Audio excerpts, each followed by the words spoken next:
To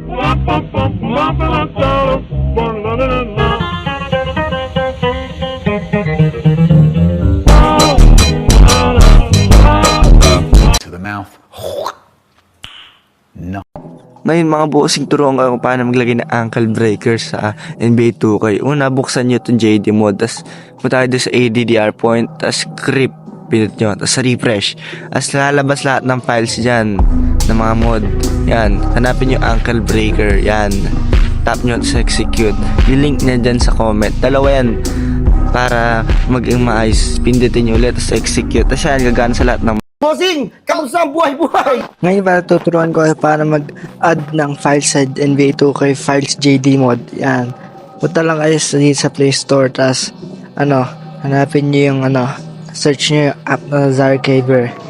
Yan. Tapos search niyo lang. Yan, Zarcaver. Tapos yan. Yan, naka-download na sa akin yan. Tapos pag na-download yun, open niyo yan. Tapos pag na-open niyo na, punta kayo sa download.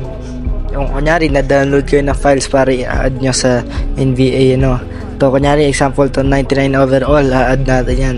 Copy nyo at pag na-copy nyo, back kayo. Yan, pagka-back nyo, dapat meron kayo nito NBA 2K24 JD menu files, gumawa kayo yan. Tapos yan, pula sa files, tapos space nyo sa loob. Yan, tapos okay na yan. Makikita nyo na yan sa game.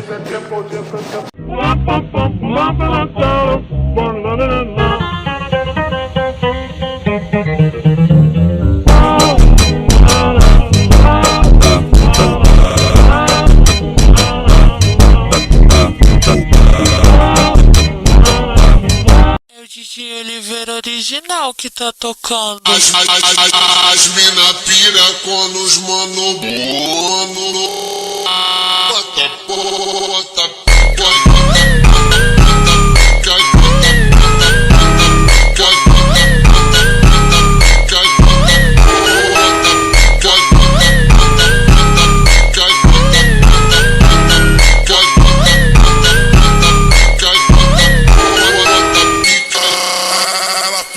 fica de